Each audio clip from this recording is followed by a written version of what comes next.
Selamat datang ke dunia panas terik yang terdedah dengan pancaran kuat matahari pada jarak yang sangat dekat. Dunia yang dihujani radiasi yang mematikan. Jasad sfera kecil yang mempunyai kesan hentaman meteor yang menakutkan. Sebuah jasad angkasa misteri yang masih menyimpan banyak rahsia. Ini adalah Utari. Planet dengan medan magnet puting beliung. Planet yang terletak paling hampir dengan matahari dalam sistem kita. Kita akan merentas Zuhrah ke Utari dan mengkaji mengenai dunia terdekat dengan matahari ini. Kekal sehingga akhir video ini kerana anda akan didedahkan dengan ciri-ciri unik dan fakta menarik planet Utari yang tidak pernah anda dengar sebelum ini. Sebelum tu jangan lupa subscribe Astrolab dan on loceng notifikasi anda. Assalamualaikum dan salam angkasa dari Astrolab. Sekilas fakta, Utari terletak agak dekat dengan bumi, tetapi penerokaannya sering terkait dengan pelbagai faktor yang rumit. Oleh kerana jaraknya yang dekat dengan matahari, ia boleh diperhatikan di langit lebih awal di ufuk, sama ada sejurus sebelum matahari terbit atau sejurus selepas matahari terbenam. Kemajuan peralatan pemerhatian membolehkan saintis mendedahkan beberapa misteri di dunia yang luar biasa ini secara beransur-ansur. Data terkumpul menunjukkan Utari sebagai planet terkecil dalam sistem suria. Disebabkan atmosferanya yang nipis, ia juga dihentam oleh beberapa satelit. Jejarinya berukuran 2,440 km, iaitu kira-kira 38% daripada bumi. Objek angkasa ini disifatkan luar biasa kerana bentuknya yang hampir bulat. Ini kerana perbezaan antara garis pusat khatulistiwa dan kutubnya tidak melebihi 1 km. Pada masa yang sama, walaupun saiznya kecil, Utari mempunyai jisim yang sangat besar, kira-kira 5.5% daripada bumi. Membandingkan parameter Utari dengan objek angkasa yang berhampiran dengannya, dari segi saiznya Utari jauh lebih berat berbanding jisim Ganymede dan Titan yang disatukan, walaupun fakta menyatakan bahawa kedua-dua objek tersebut mempunyai diameter yang lebih besar. Terdapat teras logam besar dengan jejari mencecah sehingga 2,000 km. 57% isi padu planet terdiri dari terasnya yang diselubungi lapisan mantel sepanjang 400 km dan batuan silikat cair. Mantelnya pula dilitupi dengan kerak keras sedalam 15 hingga 37 km. Permukaan planetnya pula sarat dengan parut-parut kawah. Analisis menunjukkan jasad angkasa ini tidak begitu aktif secara geologis sejak 3.8 bilion tahun yang lalu. Cahaya matahari yang terang menimbulkan kesukaran untuk memerhati Utari melalui teleskop. Walau bagaimanapun, ini adalah satu-satunya cara untuk mengkaji planet ini. Segala-galanya berubah pada tahun 1974 apabila probe angkasa lepas Mariner 10 tiba di planet pertama sistem suria ini. Ia mengambil gambar 45% permukaan angkasa dan juga mengukur suhu dan medan magnetnya. Di samping itu, penderia probe mencatatkan suasana luar biasa Utari yang terdiri daripada helium dan gas lain. 30 tahun kemudian pada 3 Ogos 2004, satu lagi kapal angkasa berlepas dari bumi. Ia mengambil masa selama 11 tahun untuk mencapai sasaran, tetapi Messenger berjaya mengatasi semua halangan dan akhirnya mencapai misinya. Dalam tempoh dari 2011 hingga 2015, Messenger menghantar kembali ratusan ribu imej untuk dikaji oleh saintis, termasuk imej hampir keseluruhan permukaan Utari. Melalui imej ini, data penting diperolehi dari bentuk geografi jasad angkasa ini dan pelbagai ciri planet telah dikesan, antara yang paling unik dalam sistem suria. Selain itu, penderia Messenger membantu meningkatkan pengetahuan tentang angin suria dan interaksi luar biasa dengan magnetosfera planet ini. Utari mengikut orbit elips memanjang mengelilingi matahari. Ia mengambil masa 88 hari untuk melengkapkan pusingannya. Perihelion Utari menghampiri matahari pada jarak 0.31 unit astronomi, dengan jarak dalam aphelion pula 1.5 kali ganda lebih besar pada 0.47 unit astronomi. Resonance orbit Utari adalah yang paling unik dalam sistem suria, menggamit minat para ahli astronomi untuk mengkaji dengan lebih lanjut. Satu hari di Utarik bersamaan 176 hari atau 1408 jam bumi yang juga bersamaan 58 hari bumi. Bermakna, bagi melengkapkan satu hari di Utarik, planetnya telah pun melengkapkan 2 tahun terlebih dahulu.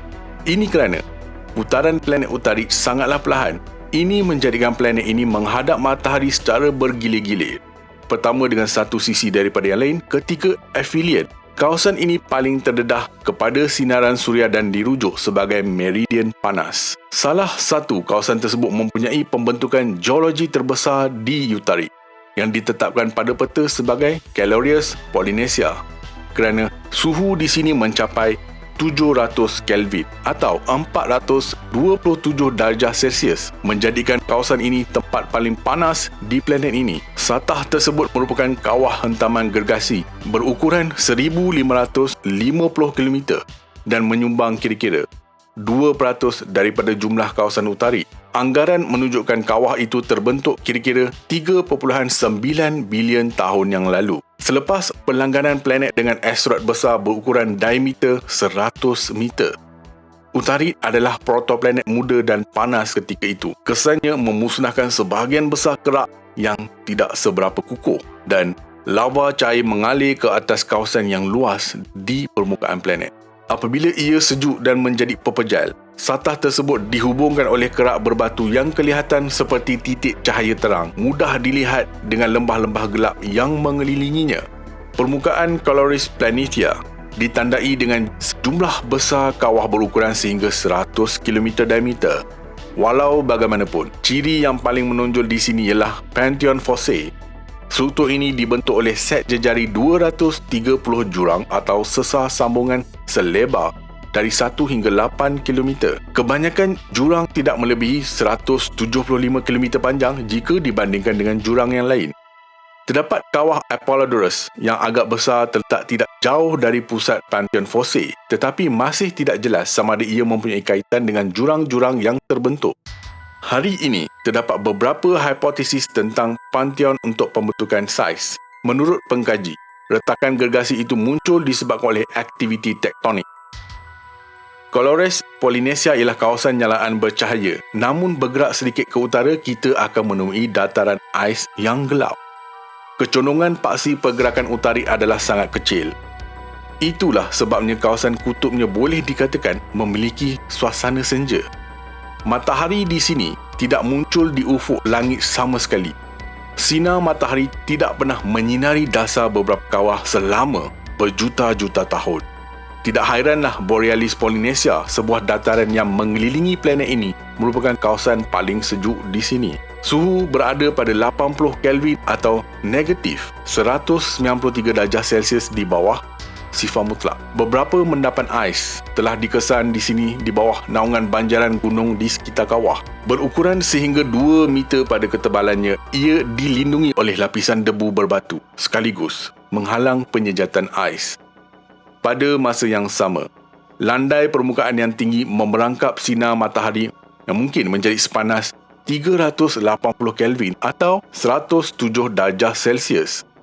Atmosfera yang kurang tumpat membataskan proses penukaran haba dengan berkesan. Kita akan melawat kawasan latitude selatan, hampir selari dengan Calorius Planitia, tetapi 3.5 km ke barat terdapat salah satu kawah terbesar di Utarik. Rachmaninoff, diameternya mencapai sehingga 290 km dan ia berusia kira-kira 1 bilion tahun. Terdapat cincin puncak tinggi di tengahnya. Ia dibentuk oleh puncak gunung yang tinggi dan berukuran kira-kira 130 km pada diameter. Batu-batu di kawasan ini berbeza dengan landscape yang lain. Terdapat lebih rona kemerahan dan tanda-tanda aliran pepejal yang boleh dibezakan pada permukaan struktur ini, diandaikan sebagai asal-usul gunung berapi dan menandakan salah satu peristiwa aktiviti gunung berapi terakhir di planet ini. Juga, secara rasminya titik terendah pada relief Utarik, iaitu 5,380 meter berbanding dengan nilai purata untuk planet. Di luar lingkaran tengah terdapat hamparan yang agak licin dan gelap. Bergerak ke selatan, kita akan melihat lereng besar yang terbentang sejauh 820 km dari barat daya ke timur laut. Ia dipanggil Enterprise Rupice. dataran tinggi menjulang hampir 1,000 meter. Terdapat beberapa tubiran di Utarik, tetapi Enterprise Rupees adalah yang terbesar. Ciri-ciri rupa bumi yang pelik ini dipercayai telah terbentuk semasa planet itu menyejuk. Apabila bahagian dalam Utarik membebaskan sedikit habanya, jasad angkasa tersebut mengecut sedikit dan kehilangan kira-kira 1% isi padu. Ini mengubah bentuk litosfera Utarik yang menghasilkan sesar gergasi.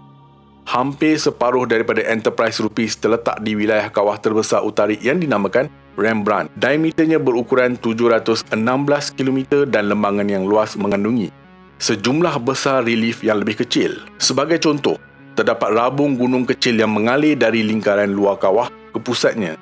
Satu lagi rabung membentuk cincin dengan diameter kira-kira 450 km.